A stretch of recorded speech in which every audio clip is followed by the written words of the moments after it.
Humihiling ng emergency powers ang Sugar Regulatory Administration upang mapigilan ang pagkalat ng red-striped soft-scaled insects o RSSI sa mga apektadong mga taniman ng tubo sa Negros Occidental matapos lumobo ng 4 na beses ang apektado ng pamemeste sa loob lamang ng 8 araw.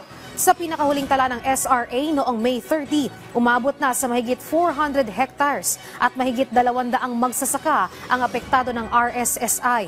Nanawagan si SRA Administrator Pablo Luis Ascona ng mahigpit na quarantine measures sa paggalaw ng mga tubo at planting materials. Lumalabas kasi sa mga pag-aaral na ang peste na unang na-monitor sa Luzon ay maaaring naipasok sa Negros. Kaya kailangan nilang magkaroon ng polisiya para sa emergency use upang mapabilis ang pagbili at pamamahagi ng pesticides. Kinakailangan din ang tulong ng Bureau of Plant Industry para hindi pahintulutan ang pagbiyahe ng planting materials sa pagitan ng mga isla at apektadong lugar.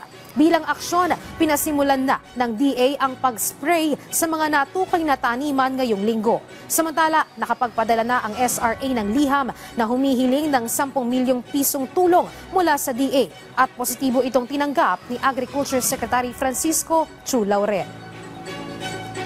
Umikot tayo, whatever yung pwede namin makuha na pesticides, pinamigay po natin ito sa farmers. Other than that, yung technical teams po natin umikot sa farmers, tinuturoan natin sila how to control it. Nagsasuggest po tayo kung ano-anong chemicals yung pwede nilang gamitin, pesticides.